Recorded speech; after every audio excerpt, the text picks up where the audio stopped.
magandang oras po sa ating lahat, sa inyong lahat na nanonood ngayon. Kung unang-una, ano lang ha, kung hindi nyo to type panoorin itong video na to. Kasi, ano nga to, may konting kakaiba kasi yung vlog na to. Kasi tungkol to sa aming mga alagang aso.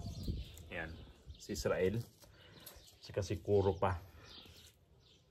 Kung di nyo to type na panoorin or mapanood nyo to ng ano, huwag nyo na lang yung ituloy yung papanood nyo. Kasi hindi naman to talaga na para lang ako sisikat, para lang ako mag-viral, para kung ano mga purpose nito.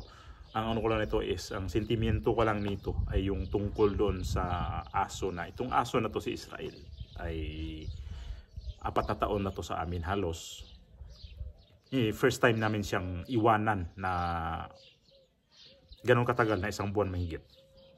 Sorry ka na emotional ko aning pag-istorya sa harapan sa camera dahil kahit ako hindi ako sanay na iiwan ko to dahil mula nung maliit pa kasi to sa akin talaga to madalas sumasama. Ulitin ko kung di nyo type na panoorin to, please lang umalis na lang kayo sa video na to, huwag nyo to tumpusin. Itong video na to, ulitin ko, hindi to para sa inyo na nagkurni-kurnihan, nag-uwi-uwihan dito. Ang ano ko lang nito ay gusto ko magawan ko to ng video na pag-alis namin dito, na hanggang pagbalik din namin dito. 1 buwan lang naman mahigit, 35 days ang ano namin. Pero ano nyo kasi, itong aso na to, naramdaman ko na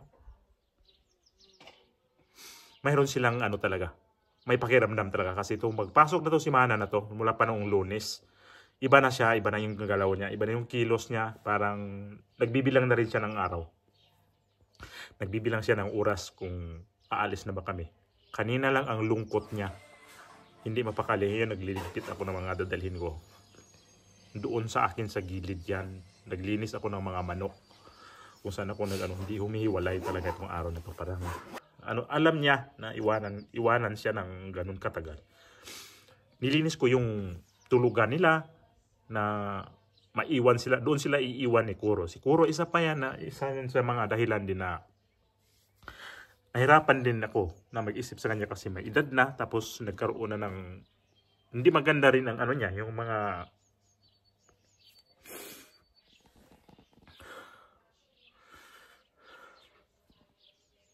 hindi maganda yung pangangatawan niya. Bigla na lang pulikat.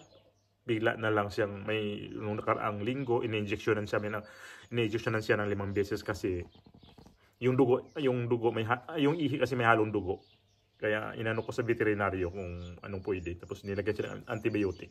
So nagiging okay yun. Kaya lang ito naman, sabi ni Kelly kanina, parang napulikat siya na naman. Madalas niya yan nararamdaman. Tapos, ang ano niya, hinihilot ko. Kaya pagka, dati, kung naramdaman niya na yun, nung nakarang linggo, naramdaman niya yun, tingin ng tingin sa akin na para bang nagpasasaklolo. Kaya, yung dalawa talaga, iniisip ko talaga yan, na parang akong, sa totoo lang, ayaw ko tumuloy. Dahil lang nito, parang, corny man, OA man sabihin. Pero, yan talaga ang ano ko sa kanila, dahil, ewan ko ba, bakit kakaiba talaga tong si Israel na na pakiramdam ko na kakaiba ang aso, parang sa loyal nandoon siya, super loyal talaga, grabe talaga. Kaya katabi kami matulog sa gabi, kung saan ako upo doon yan, kung nagva-vlog ako doon yan, lahat ng mga galaw ko di yan hihiwalay, doon yan lagi sa mga ko, sa gilid ko. Tapos kanina, habang naglilinis ako doon sa mga lagayan ng manok, masama talaga ang pakiramdam ko kasi yan yung mga tulugan na naka-prepare sa kanila. Kaya lang wala pang kumot yan, wala pang may sapi, wala pa, kulang-kulang pa yan, mga sapin yung magiging kumot nila. Kasi alam ko naman yan dyan na hindi talaga yan kagaya dito sa loob ng bahay pag sa gabi, pag nakaramdam sila ng lamig, nasa kama sila natutulog . Siguro na may tulugan siya. si Israel na sa tabi ko lagi. Kung nalamigan niya, nagkukumot yan, ano yan. Pumapasok sa kumot, nangangalabit sa akin yan na papasok sa kumot. Kaya, ang sakit lang talaga na iiwan ko to sila. Tapos ayan pa, si Bruno. Kaya lang okay lang to dahil nandito naman yung yung pinakamay-ari niyan. Sila ni Kuro kasi sa Israel. Iiwan ko dito sa namin, sa kapitbahay namin. Pero hindi ganun ka yung pag-alaga, hindi ganun na pinapakita naman sa kanila kasi hindi namin talaga tinuring tong aso. Yun yung ko yun yung di ko alam kung tama ba yung pagkaano namin, kung pagkaalaga namin sa kanila. Mali ba namin na hindi namin talaga tinuturing ng aso tong mga to? Parang pinituring namin tao. Di may pusa pa kami. Yung pusa naman na ko sa kanila, napaka-independente naman nila. Hindi naman kagaya nitong dalawang aso talaga namin na talagang alagaan, dahil kung hindi kakain, bantayan mo pa, alukin mo pa yung mga pagkain nila pag nandoon sila. Di ko lang alam kung ano ang mangyari kasi may mga aso rin doon, dalawa, kung ano rin mangyari, dahil sigurado yung pag mag-agawan ng mga pagkain kasi tuta pa yon itong si Israel at saka si Kuro, medyo may kaidaran na mapagbigay itong mga aso na to. Hindi to sila nagagaya ng ibang aso na nagagalit pag kinukuha yung pagkain nila. Ibigay nilang, bahala sila kung walang pagkain, basta sila ibigay nila sa yung nangunguha. Kaya itong video na to sobra talaga kong emotional. Mula pa noong nakaraang linggo, emotional na talaga ako. Nag-isip na ako, parang sasabog talaga yung ulo ko na ano kayang mangyari sa kanila na iwan. Tapos si Kuro may edad na nga, may naramdaman na parang minsan di mo na siya tulog lang yan siya. Tapos si Israel, yun nga kung saan ako nagpunta, doon yan. Tapos kanyon di rin kumain kasi masama yata ang pakiramdam. Tapos yung niya, yun, uminom lang ng tubig. Tapos kanina yung yung tulugan nila, nilinis ko yun. Ginawa ko pa yan nung nakaraang kahapon ng hapon. Halos itong linggo na to wala nga ako masyadong pahinga kasi yung mga garden. Tapos siningit ko lang talaga lang yun igawan sila ng tulugan kasi naisip ko kung sa simento natutulog. Hindi to sanay sa simento natutulog mga to. May tulugan talaga silang binili namin para hindi naman sila matulog ng simento. Kung gusto lang nila matulog ng simento, dito sa sahig sa loob ng bahay, pero sa labas. Siguro nakaranas yan, pero si Israel hindi. Na nakaranas ng gano'n na natutulog sa simento talaga na sa labas. Tapos dito, kailangan iiwan ko sa kasama ko na sana laging may tubig kasi yan ang pinaka-importante talaga, tubig. Ito medyo mainit na. Tubig talaga, tsaka yung mga feeds nila na bigyan. Tsaka di ko alam kung pag mag-de-off din to siya, kung sinong mapag-iwanan din dito na ipatingnan-tingnan kasi kawawa naman din kung sila, wala ring magbantay sa habang nagdi-de-off to. Kaya yun yung naisip ko rin talaga na parang sasabog utak ko. Sabi ko sana maalagaan man lang hindi naman kagaya sa pag-alaga namin, bantayan na kakain, at least man lang babantay-bantayan kung may naramdaman. Sana ma-inform man lang kami para makisuyo na lang din ako na pwede ba maki sa veterinaryo kasi baka mamaya siguro yun ang naisip ko, baka siguro pagdating namin ito wala na, hindi namin maabutan kasi hindi yung ganun pag-aalaga na kaya masakit sa akin talaga iwanan. Siguro kung sa tao na alagaan na talaga, na bantayan mo talaga siya kasi na siya, may edad na, magsi 16 years na siya, may edad na, kaya bantayan na talaga yung mga kilos niya. Minsan di kakain, pilitin pagkain o kaya gagawa kami na parang para kakain lang. Parang na talagang tao yung turing namin sa kanila. Ayun si Israel, di ko lang alam kung ano na pakiramdam ko. Kasi maskit ang tiyan niya kanina. Saka isa pa siguro na stress na siya, na-depress din. Naiiwanan kasi alam na talaga niya eh. Alam talaga niya, iwanan. Tingnan ko nga doon sa loob kung ano na yung ano niya. Yung saan siya nakapwesto. No. Bruno, bantayan mo si Kuro at saka si Israel ha. Maglaro kayo ha. Ha Bruno? Maglaro kayo ha? Bruno? Tinaguan ni Kili to. May takbo ng takbo siya. Dito sa amin to lagi. Na-injection to kanina. Ayan ha. Kael. Masakit pa tiyan. Masakit pa ang tiyan. Huwag malungkot ha. Huwag malungkot. Isang buwan lang naman kami. Ha, kain kayo tapos huwag huwag ma-depress ha. Nakakaintindi talaga siya.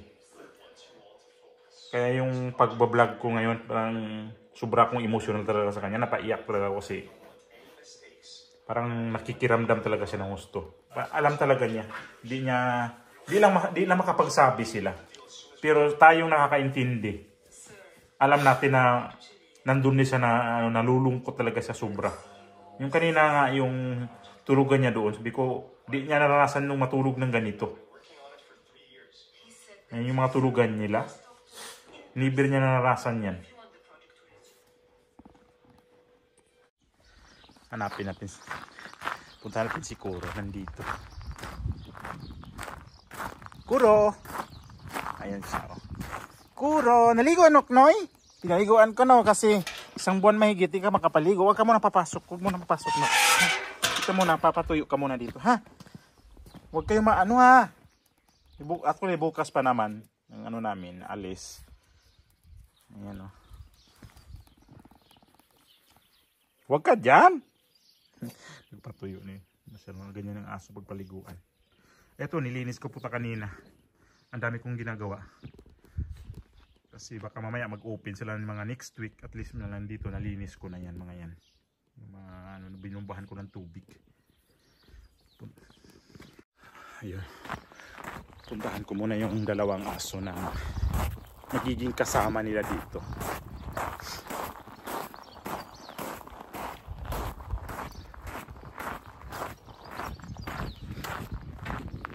Mula pa kahapon grabe talaga yung ang ginagawa ko. Tsaka di ko talaga, singit ko na talaga yung tulugan nila kasi sila matutulog nga naman pag alis ko dito.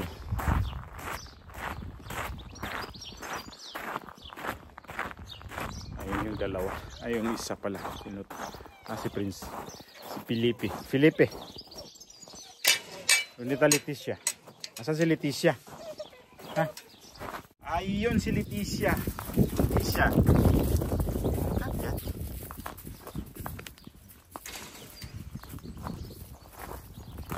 Bukas magsama-sama kayo dito, ha? Tuta yan, mga kukulit. Tulugan nila, puntahan natin para matingnan ko rin kung natuyo na ba talaga kasi tapos ko lang din maglinis dito. Mga manok na yan, si Hirman ang bahala dyan. Sino kailan niya linisin. So, nilinis ko na ito kaninang maaga kanina. Dito tayo. Sila matutulog. Tulungan ng manok ay tulugan ng manok.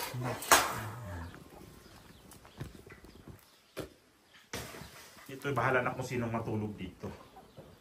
Ito yung tulugan nila. Yan yung nilagay. Yung ginawa ko kahapon yan mga yan.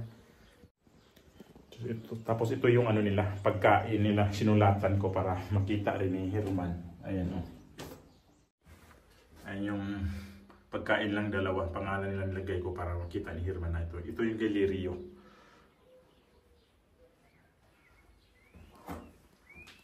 Mga 20 kilos yan. Abot na isang buwan nila yan. Abot naman siguro yan. So dito ako nasaktan. Sa ganito na sitwasyon na ganito. Yung paligid na to. Ayan. At least dito, na ano ko ay may tubig na ano. Nandito sila sa, may inuman sila ng tubig. Ayan. Ayan yung inuman nila ng tubig.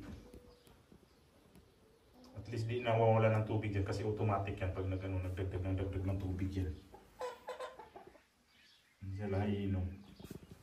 Nilinis ko rin kaya tinanggal ko yung mga yung mga lumot-lumot. Kaya malinis na yan siya.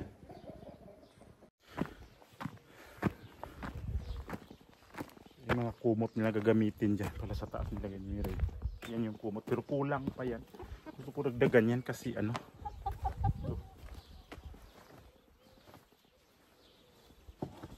Yan. Dagdagan pa yan. Kasi pag sa gabi dito malamig pa. Ganitong oras naman pag bandang hapon malainit na. Sigurado din naman sila magstay yan sa loob. Pero sa gabi lang. Si Israel alam ko di talaga yan pwede na hindi magpaggumot.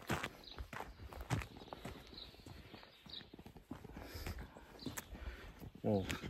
Kung tinapos itong video na to, napanood nyo itong kabuuan ito. Pasensya na kayo sa pagiging emotional ko dahil hindi talaga ako sanay sa maiwan ng mga aso. Kasi bukas na nga yung alis namin. Mga 10 o'clock kami dito. Alis bukas. Kasi mayroon kaming full time ng alas 12 sa kapital ng Sevilla. Bibiyahe kami naman ng 2 hours din. Para Malaga naman kasi doon kami kukuha ng eroplano papuntang Istanbul, Turkey. So Turkey naman direct na Manila. So sa inyong maraming salamat sa inyo at ako'y magpaalam na Edgar Mirada po ulit at abangan po ang aking mga vlog sa Pilipinas. Maraming salamat po. God bless.